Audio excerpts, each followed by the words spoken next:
Now, there are 10 incredibly useful filmmaking tools that we have to talk about in this video, and I don't want to go into specifics about the brands that actually surround these specific tools, because obviously there are multiple different brands that do make these type of tools, but we want to go into obviously what those tools do and why I find them incredibly useful. So let's get it. What's going on, my friends? I hope you're all doing absolutely fantastic. If you are new to my channel, please consider subscribing. Now, number one, we've got to talk about magic arms. Now, there are a whole bunch of different magic arms from different companies. You can see here, there's a long one, there's a short one, there's one with the clamp at the end. But specifically, I do want to talk about these ones right here with the clamp, but not to mention that this thing is incredible as well. But the great thing about magic arms and clamps is that you can literally use them for so many different applications, like attaching this to your camera and then putting a monitor on top, or you can put a transmitter onto your camera. You can even like clamp this directly onto a ceiling, onto some sort of fixture, and hang a light directly off it and get like a nice sort of rim light above your talent.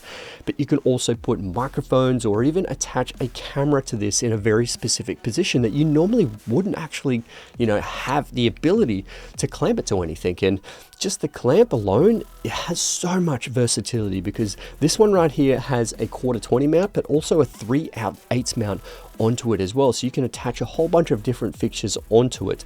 But the magic arm, like these longer ones, you can actually have so much flexibility when it comes to mounting different things, even attaching handles to your camera.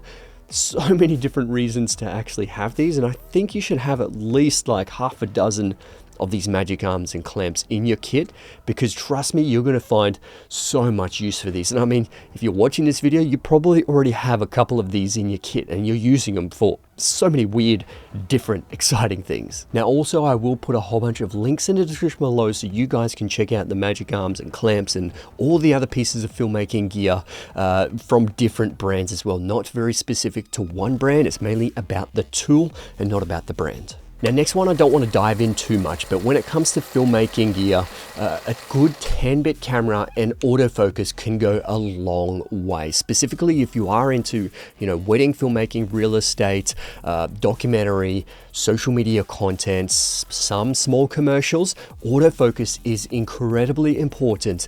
But not just that, like I said, 10-bit 422 color. Now, when it comes to shooting in sort of C-Log or S-Log, having the flexibility of being able to grade log your own specific way and your own color grade is pretty important. Specifically for me, when it comes to my workflow, having my own creative grade onto it just makes your footage look like yours. And I don't want to tie this to any sort of Sony camera, Red camera, Canon camera. I just want to tie this to modern day 10-bit 422 cameras. They're just absolutely incredible. Resolution necessarily isn't the main thing. It's color fidelity. It's the colors that you actually get out of it and what you can do with those colors. And I guess 10-bit and color grading, it's kind of needed in this kind of high amounts of short form and long form content that needs to be put out there. And trying to be a little bit different, having a reliable camera, a reliable filmmaking tool is very, very important. Now, the next one happens to come down to camera monitors. Now, these things are pretty important, but can be quite expensive. Now, one of the main reasons why you might actually want a camera monitor is for the fact that they are larger in size. And if you are utilizing a small mirrorless camera, you've probably only got a very small 3-inch screen, and looking at focus or even just reviewing the shot to see if there's focus issues, exposure issues, can be pretty difficult, especially on the smaller screens. And Sony don't necessarily have the best resolution screens, so if you do have a larger monitor, you will be able to nail your focus and exposure so much better. And when it comes to these kind of external monitors, you're going to have better exposure tools and even anamorphic de-squeezing tools. There's so much more you can actually do with these monitors than just actually monitor your image. And then when it comes to like the Atomos Ninja 5, you can actually record ProRes RAW, depending on which camera, directly into these, and obviously record directly onto an SSD as well. So it is definitely recommended to try and get some sort of good monitor solution. And I guess one of the cons about that, it does make your camera so much more bulky, and you've just got an extra thing that you actually have to power directly into it. But the pros definitely outweigh the very small amount of cons. Now, when saying that as well, you can actually utilize an iPad or an iPhone to some cameras and stream directly to that. And one of the cool things about some monitors and iPads and iPhones is that you can actually give this directly to a client, so they're not looking over your shoulder while you're actually camera operating, which can get incredibly annoying. And even if you are trying to replay that footage directly to your director, they don't actually have to look at a smaller screen. They can look at a larger screen and check to see if the composition is fine, and not just, eyeball onto your very, very small camera monitor. Now, the next one is pretty massive in my opinion, and the GH7 actually has this in their camera handle, which is pretty incredible. And I did predict this with one of my must-have features in 2024 at the start of this year, and it's 32-bit float. And it's pretty incredible that GH7 actually brought this to their camera.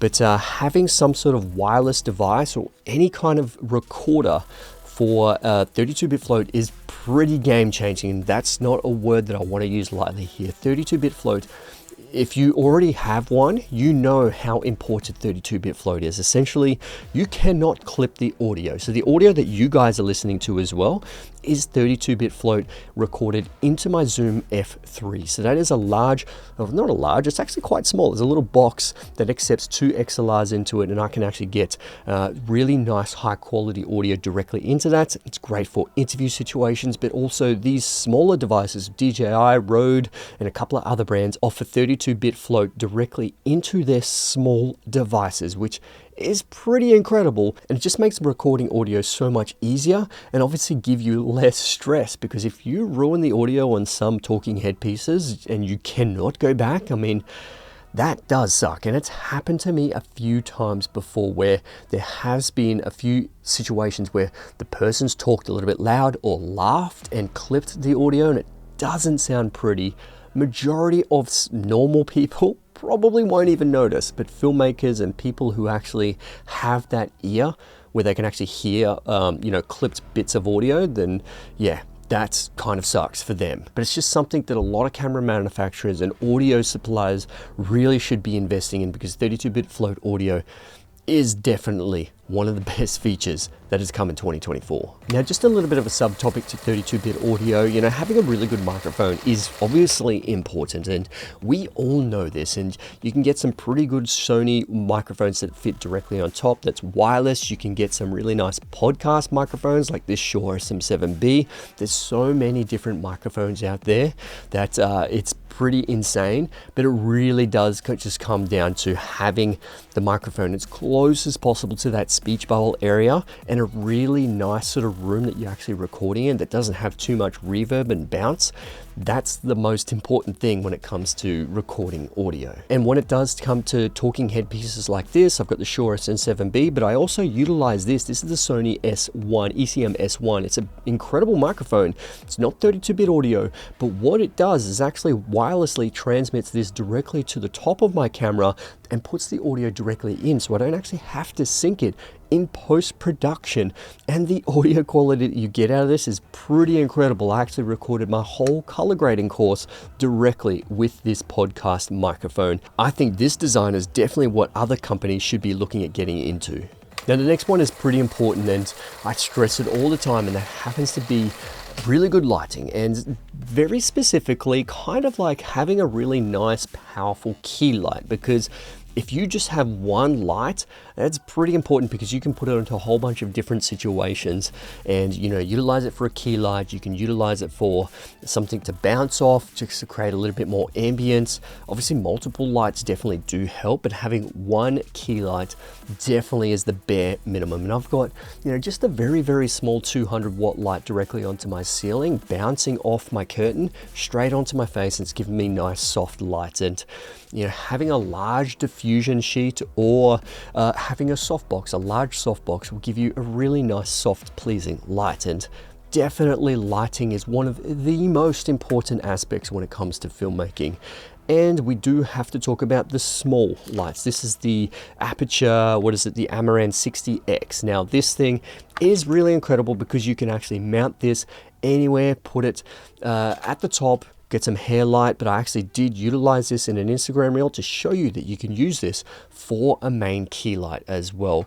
But smaller LED panels as well is pretty important, because those small LED panels you can put in the background, you can have them for products, whatever. There's so much usages for these type of lights, and even tube lights, you know, they are pretty valuable, and some of them actually look quite good that you can actually utilize them in shot. Now, if you have been doing video for a while, you would obviously know what these are, and yes, this is an ND filter. Now, ND filters are extremely important. I know they're not as sexy to talk about, but they're absolutely a necessity when it comes to filmmaking and trying to get natural motion blur, and or even trying to, you know, nail in your exposure to the best possible. Now, I do realize that some cameras do have internal ND filters, like my FX6 has an internal variable ND filter, which is absolutely incredible. I wish more cameras actually had this, but unfortunately they don't. That's why we actually have to get ND filters, and you do have to invest in quality ND filters. Like this is the Freeworld True Color ND filter. I use it all the time if I'm not using my FX6 on pretty much all my other small Sony cameras. But you know, having something that actually is true color as well is pretty important, because some of the older or cheaper ones have a very horrible color cast that you do have to correct in camera if you can, because in post-production it can get a little bit difficult. Now, I do realize there are some fairly expensive brands like the Peter McKinnon Polar Pro, but there are other brands as well that you can sort of look at and invest in, but everyone should have some form of ND filter, and even mist filters or creative filters are pretty important to pair with them. And now, I did just make a video on my YouTube talking about, you know, you can crank your shutter speed, but when it comes to having natural motion blur, cutting back on the light with an ND filter is very, very important and highly recommended if you want natural motion blur. If you crank that shutter, it can make the footage look incredibly off. That's why we usually stick with that 180-degree shutter rule and utilize ND filters to achieve that. Now, while this one isn't necessary for most people, there's so much use cases that you can actually use with this, and I use them all the time, and that is a V-mount battery. Now, this one is the SmallRig VB99 Pro. I've also got the VB212 Pro battery, and they're just incredible batteries, but just the V-mount alone, like you can actually utilize this on the back of your camera and power your monitor, power the camera, and power transmitters, focus wheels, whatever you have on your camera, you can power everything directly through to this. And it also doubles up as just a power bank. You can literally charge your phone, because most of these will have an attachment at the top. You can plug in USB-Cs, USB-As, DC out or D-tap, however you want. There's so many use cases for this. But also, when it comes to V-mount batteries, they're more common when it comes to light fixtures. So you can actually attach these to some of the cob lights, some of the small LED panels as well.